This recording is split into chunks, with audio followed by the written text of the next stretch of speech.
It became elevated with the presidency of Donald Trump. We've struggled more directly and more conspicuously, more frontally with the dark side, finding public expression. On the stage now. On the stage, public expression, rather than kept at the margins and at the periphery. And finding a voice in the media, and in social media especially. And now in a presidential campaign that will be a rematch of the one from last time. We've seen as a backlash against elites, especially against well-educated elites, professional elites.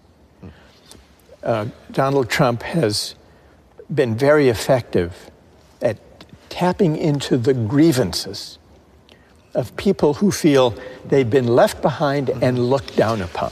Humiliation. The politics of humiliation. And it's this sense of humiliation, I think, that opened the way for the politics of grievance that Donald Trump has been able to exploit. In the United States today, and in many parts of the world, is a politics of anger, resentment, and grievance without mutual recognition, without recognizing the value of the contributions that people make from different walks of life. We will not really begin to address the resentments that now afflict our politics and have accentuated some of the darkest strands in social life.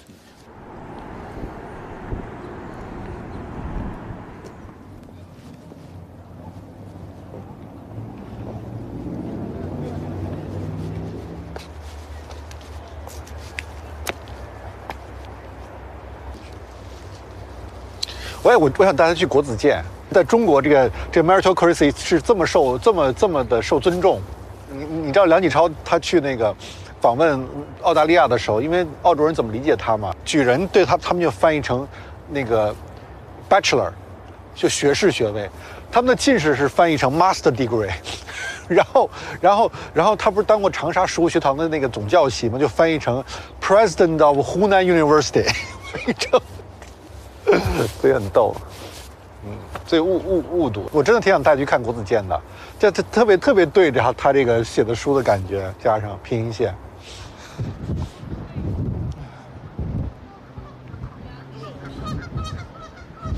I'd like to invite you to offer your views about an incident, a story that I read about, where a 17-year-old boy sold his kidney. You all know the story. He bought an iPad and an iPhone. But how many think it's okay? It's a free market, and there's nothing wrong with it. Because I study economics, and I think every adult is an economic man that he has to be responsible for his behaviors. He clearly knows the consequence of losing one kidney. We should give him the chance to take that risk. To choose for himself. A lot of people agree with that. All right, that's very good. So I would like to hear from those who object. Yes. And stand up. Well, I think it's wrong because give your kidney to others. Maybe you feel it's okay, but in fact, for the respect of a person, it is not respect of life. Okay, that's very interesting.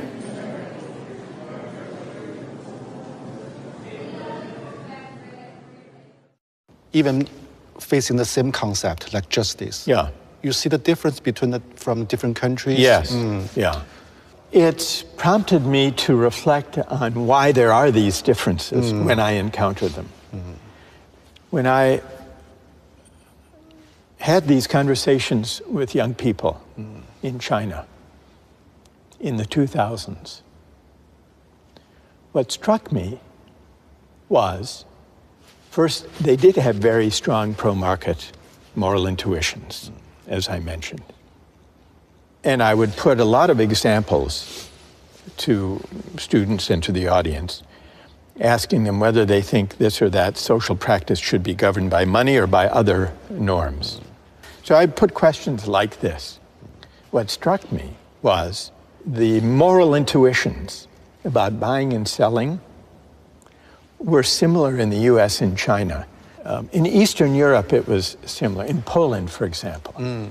Most European countries, it was quite different. You think why? Why? Similar mentality? I think it's because, especially in the early 2000s, that China had experienced, the young generation had grown up with the market reforms. And it had been a period of tremendous economic growth. It's kind of freedom for them. Yeah, it was an expression of freedom and rising affluence, but especially of freedom. But at the same time, they were looking for meaning that markets could not provide. And so the search for meaning persisted even after the market triumphalist moment. And I think that one of the reasons that people were drawn to the Justice book was this sense that there are moral meanings that lie beyond markets and beyond economics. What do you think? Yeah, maybe we're facing two choices or different choices. We can't choose the best one. There are no best one. Just less evil. Just less evil one, maybe. But I wouldn't regard these as closed alternatives. I would ask a different question. How is it possible to combine the benefits of market arrangements and technological innovations with sources of meaning, deliberation, dialogue, reflection that can answer to higher human purposes and ends? Our mistake is not to use markets to organize economic activities. Our mistake is not to hope that technological innovations will deliver real improvements to the way we live our lives. Our mistake is the tendency to think that markets and technology by themselves can define human purposes and ends. They can't. And when we put too much faith in them, when they become a kind of faith, almost a kind of religious faith, markets and technology, then we're bound to be disappointed. And when the disappointment comes, the disappointment may take harsh, dangerous forms. So the situation is so complicated. What kind of solution we can provide? We try to build dialogue, but very difficult. I think we need to focus less on arming people for meritocratic competition and focus more on contending with inequalities of income and wealth, but also inequalities of honor, recognition, and esteem. And this means we have to renew the dignity of work. We have to broaden our conception about what counts as a valuable contribution to the common good. And we need the kind of class-mixing institutions in civil society that will lead us to encounter one another, to be in one another's presence, not only on our phones, all the more so when our societies are divided and polarized, because the people we encounter tend to be people only like ourselves. We need to overcome that. But every solution, every theory always has its own flaw. Yeah. So how about your solution? Your attack the meritocracy, but Right. maybe your theory, your book still has kind of flaw. Maybe you must overcome what kind of flaw it is. Right. Yeah. Well, what flaws have you identified? Let's start with that. I don't know. Maybe too idealistic. Too idealistic. Yeah. You think so? I don't know. That what I've just suggested is really too much to hope for. Mm-hmm. I don't think that reducing inequality and renewing the dignity of work and creating a greater equality of condition and recognition will happen anytime soon. They're not easy projects to undertake. So I want to be realistic about that. But I do you think should philosophy be more responsible for the historical consequence or not? The idea and the reality. Russell, Hegel.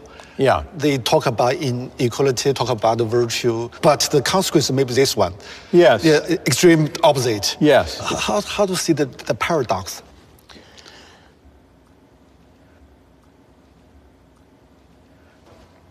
If one thinks, and I, as I do,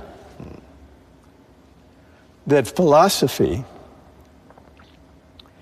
is always situated in the world, that philosophy should attend to the world, then philosophy cannot be indifferent, and the philosopher cannot be indifferent to the way in which various people or parties or movements implement philosophical ideas. So there's always an interplay between political practice and the philosophical ideas that inform it. And often they can go off the rails. They can go in very dark directions that the philosopher may never have wanted or anticipated. That's always a danger. That's one of the persisting dangers of philosophy. The part of Hegel that has led political practice astray in wrong direction, that teaches that history has a single ultimate destination,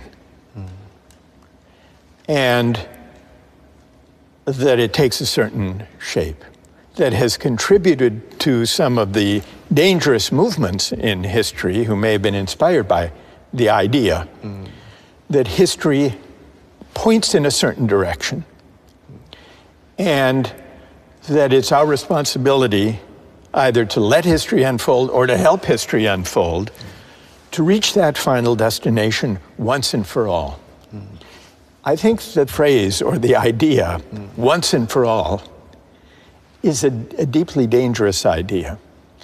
And I think it's at odds with the philosophical spirit of questioning, contesting, offering competing interpretations. In your mind, in our time, which idea is the most dangerous idea in today's world? I would say that the forces today that are most dangerous are the versions of religious fundamentalism or of hyper-nationalism or of ideological purity that all draw in one way or another on the idea that moral truths and human truths are singular, that there's only one way of interpreting our past, there's only one historical end or destination, there's only one true way of interpreting religious and spiritual traditions. Because what this misses, well, it leads to dangerous politics, but it also misses the deep pluralism of the human experience. So how about the Silicon Valley philosophy? It's techno-driven ideology. It's I would say it's a version of this, because the most extreme versions of Silicon Valley techno-utopianism, some have a more specific term of transhumanism or singularity, because they too think that history is on their side, they too think that as technology develops and as generative AI develops, we will be transcending the messy, contentious, pluralist human projects and arriving at a kind of singularity where perhaps our minds will meld with machines.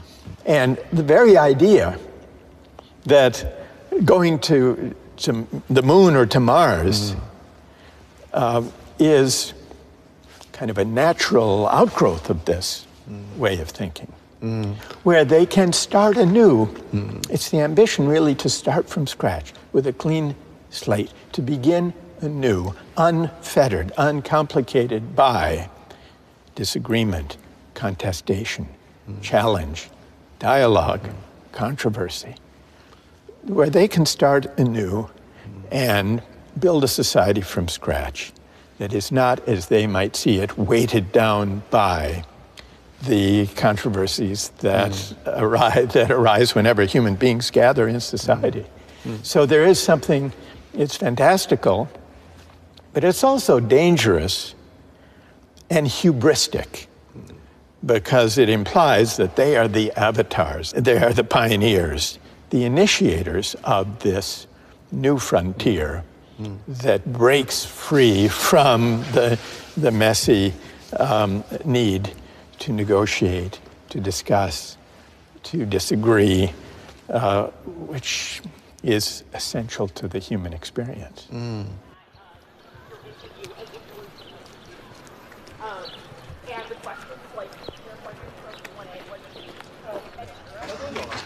我啊，8月来的，哦，都快结束了是吧？对，6月结束1年。我们进来吧。而且你是哪天到的？前天我刚到。哦，所以还有时差吧？有现在。如果从他第一本书一直到现在，这40多年过去了嘛，你觉得他身上一以贯之的这个逻辑，或者他的一个对世界理解的方式、视角是什么呢？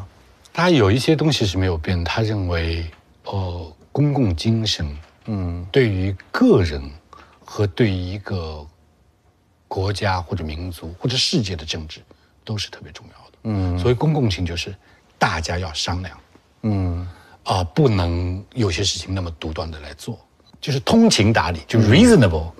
你不能有一个说我们发现了一个法则，这个法则无论是你是用政治上的那种规约教条也好，或者市场上教条也好。你都要得想想，在各种不同的情景下，它会怎么样？它是不是在有些地方可以转变，可以变通？它是应该不断的被检讨的。但我们的教育特别容易给我们这种思维方式。对，像绝对主义和相对主义这样的问题，你没有办法用一个完全的论述来给出一个好的答案。但是只要我们回到生活的场景里、情景里。更好的方式总是有可能的，那么就让我们去找那个更好的方式。我们不要总体性的解决问题，对，要回到非常具体的这种状态里。当然，这个具体的问题，我们会有一些哲学的想法，一直能够启示我们去探索。大家相互讨论啊，理性的推论啊，它是一套生活方式。如果真的有这套生活方式，让我们寻求更好的办法，总是有可能的。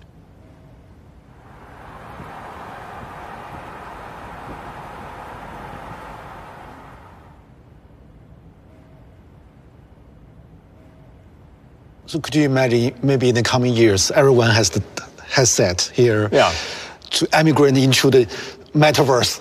Yeah. What should philosophy do, thinker do in that new era? Take the goggles off. Yeah. That's what philosophy should do, take the goggles off. So it would be the mission of philosophy in a metaverse, if it ever came to be, would be to try to take or persuade people to take those goggles off, to imagine a world in which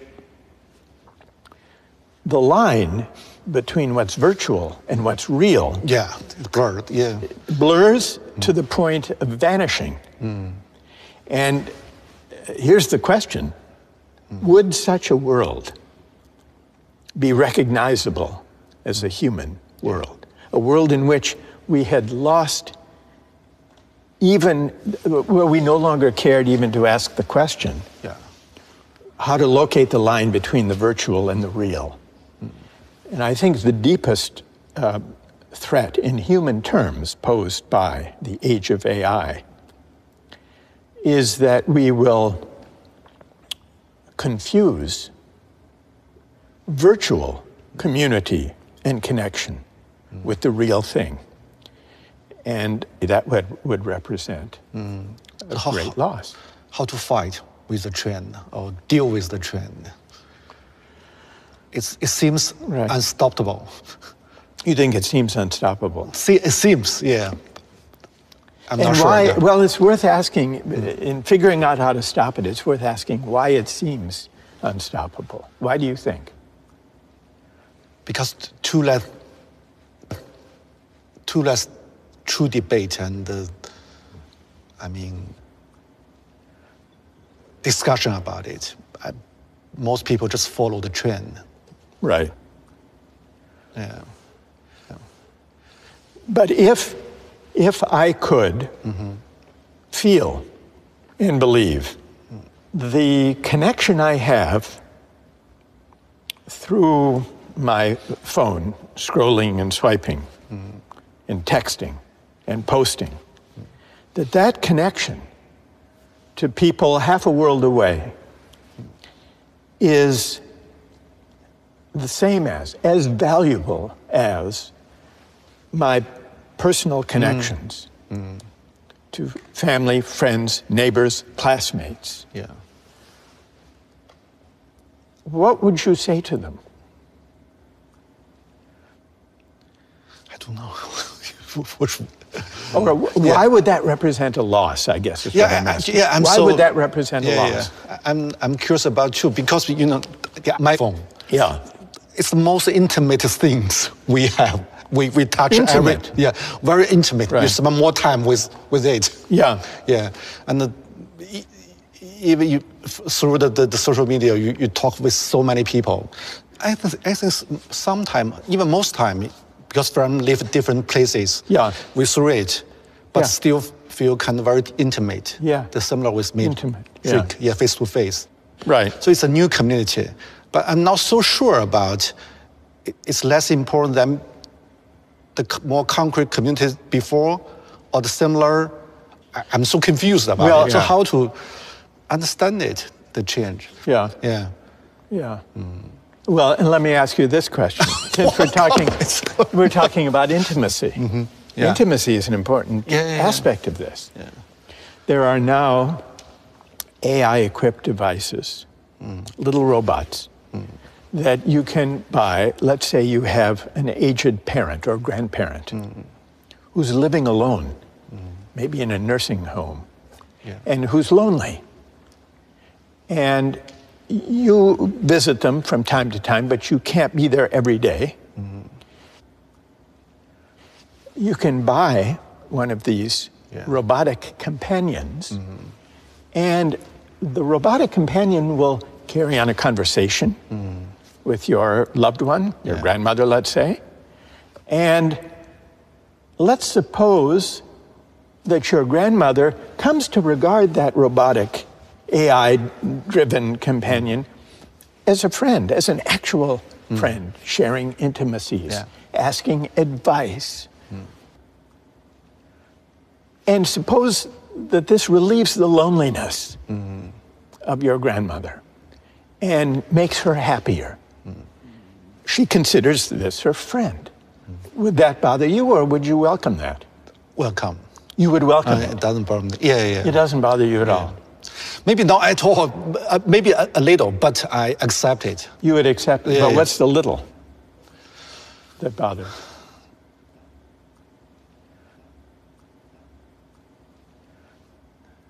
Maybe just because it's a new thing and needs some time and space to understand it, accept it.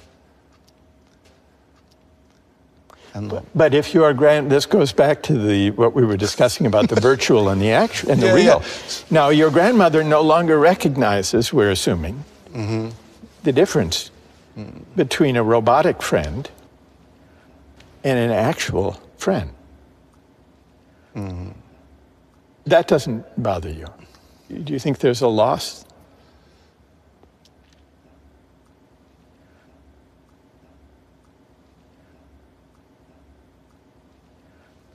I think the new friend, the toy, is friend of her.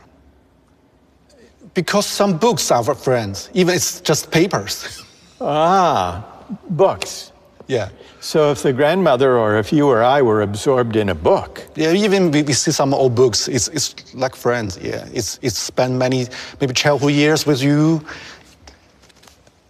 And, well, I agree that a book can be a friend and a source of, I would say, genuine companionship. But does it matter that when I'm reading a book and absorbed in a book, I'm engaged in a kind of exchange with, a kind of dialogue with the human author of that book? Whereas when your grandmother is spending her day conversing with the robot, she isn't. We talk about Socrates, Plato, even it's 2,000 years ago. Yeah. Still can be your friend. Yes. So why not the toy? Why not the toy? Yeah, why not?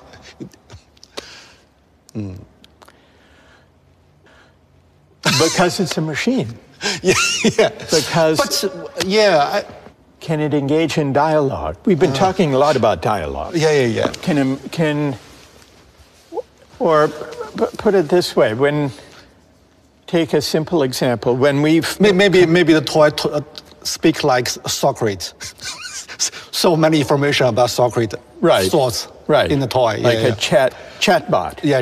A Socratic chatbot. Yeah. We can imagine Socrates from the books, from his dialogue. Yeah. From the books. Yes. Maybe she can imagine something similar from the toy. Yes. The toy is like different books. Because the books is much more sophisticated than we think. Even a book, it's more different layers. Maybe we just can touch it, maybe several layers, but more layers we still can't touch. Maybe.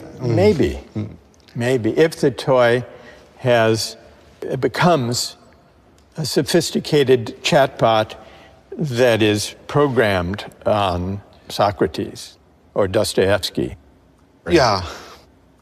Well, let me ask you this. Suppose your grandmother passes away, but she has left all of her digital data, all of her emails, all of her social media, recording of her experiences, and created a digital avatar using machine learning so that you're mourning the loss of your loved one, but you can still carry on conversations with her, and so can your children, and so can their children with their great-great-grandmother, and ask her advice, can introduce her to a new boyfriend or girlfriend, ask her opinion. Now, in principle, machine learning, AI-generated chatbots, as they become perfected, could provide a kind of virtual immortality, in which case the line that's being blurred is not only between the virtual and the actual, but between living and not living. What about that? Would you want to speak to the virtual digital avatar of your great-grandmother? Maybe I will, I guess. I would. Because because in those days we see picture of them. Yeah? Their letters. Photo. Read their letters and remember them. Yeah, it's still kind of dialogue. with the photo, with the letters. Yeah. It is a kind of dialogue. Yeah, it's become a new, complicated, and a more rich photo and letters. Yeah. So so virtual immortality, you would welcome virtual immortality. I don't know. Actually, I don't know. I think I will. It's like maybe about books, the bookshelf. Yeah. Around your room, you can see different names. Yeah. Maybe the AI, the robot, the virtual reality. Maybe it's kind of new thing of like books. It's grandma, grandparents, friends. But in that case, would we no longer grieve or feel sad when someone dies, a loved one dies? Sure, we have. But why? If we can continue to know them and speak to them and be with them, then why should we even grieve their passing? But I think we still can see the very thin line of the different part. That's still a line. The thin line. Yeah, I think. I don't know. I think. And if we no longer could even find the line, would that be better?